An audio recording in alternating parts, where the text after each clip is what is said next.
Nacional, él es miembro de Open COVID. ¿Qué tal, Juan? ¿Cómo te va? Buenos días. ¿Qué tal? Buenos días. ¿Qué tal? ¿Cómo están? Buenos días. Gusto en saludarles.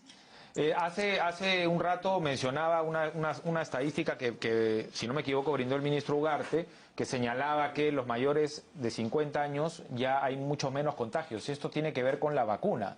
¿Ya la sala situacional y las estadísticas que ustedes manejan, Juan, pueden determinar eso?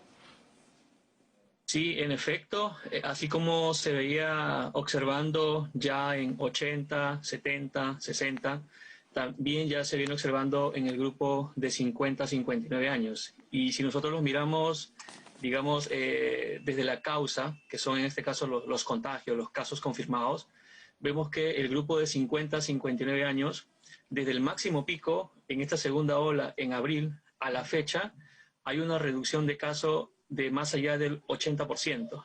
Es decir, a mediados de abril el promedio de casos estaba por encima de 2.200 en este grupo etario. Hoy está bordeando los 380 y también se observa en el efecto final, que en este caso son los fallecidos por COVID-19 en este grupo etario, donde hay una reducción de un menos 78%, donde a mediados de abril el promedio de fallecidos era por encima de 150, hoy la cifra están bordeando los 30, ¿no?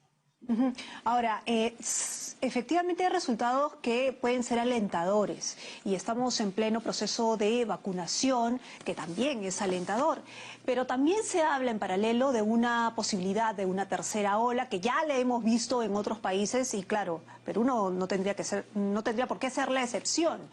¿Estamos preparados para una tercera ola o digamos, según las estadísticas, cómo podríamos responder a una tercera ola ya teniendo en cuenta que hay variantes y teniendo en cuenta que hay vacunas?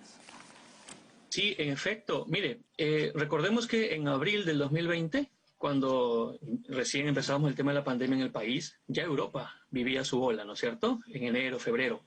En noviembre, cuando nosotros descendíamos en una primera ola, ya Europa vivía una segunda ola. Y nosotros en abril tuvimos el máximo pico de esta segunda ola. Hoy en Perú estamos en un descenso, si bien es cierto, de esta segunda ola, con cifras muy cercanas a la primera ola de noviembre.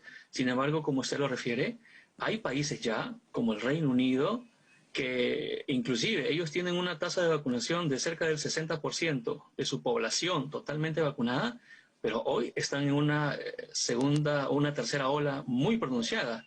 Hoy nomás, por ejemplo, se han detectado más allá de 50.000 casos, una cifra que no se veía desde enero en este año.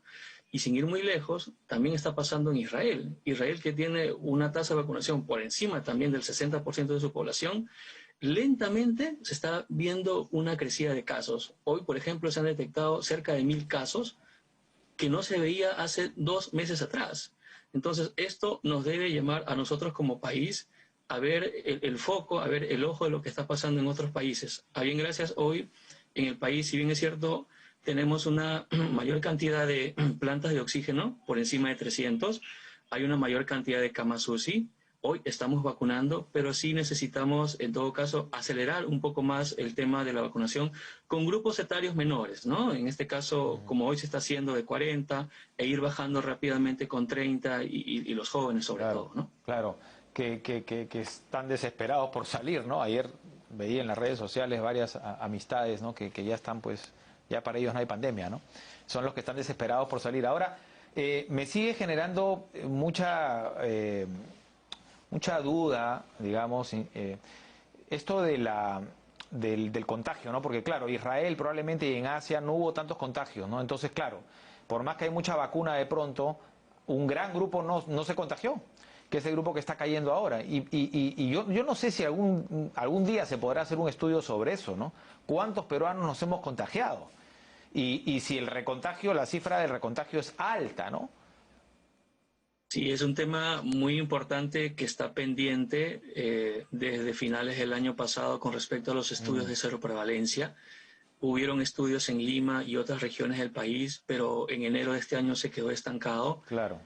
Tal vez la misma situación no llevó a complementar, pero sí sería muy importante. Sería importante, hoy, ¿no? si bien confirmados son más allá de 2 millones, ¿no? Claro, pero eso por las pruebas que se han hecho, pero mucha gente ha tenido y ni pruebas le han hecho, ¿no?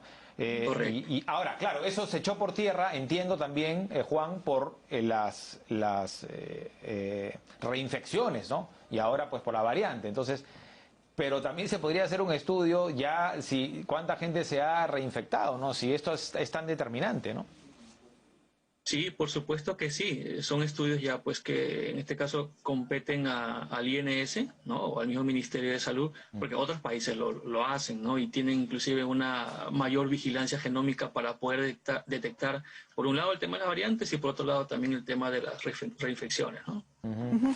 Muy bien, muchísimas gracias Juan por haber estado con nosotros y poder conversar, digamos, sobre lo que sucede en la sala situacional del COVID y la posibilidad de que podamos entrar a una tercera ola, ¿no es cierto? Hay que seguir cuidándonos nomás. Muchísimas gracias. Gracias, Juan. A ustedes, gracias. A veces es bastante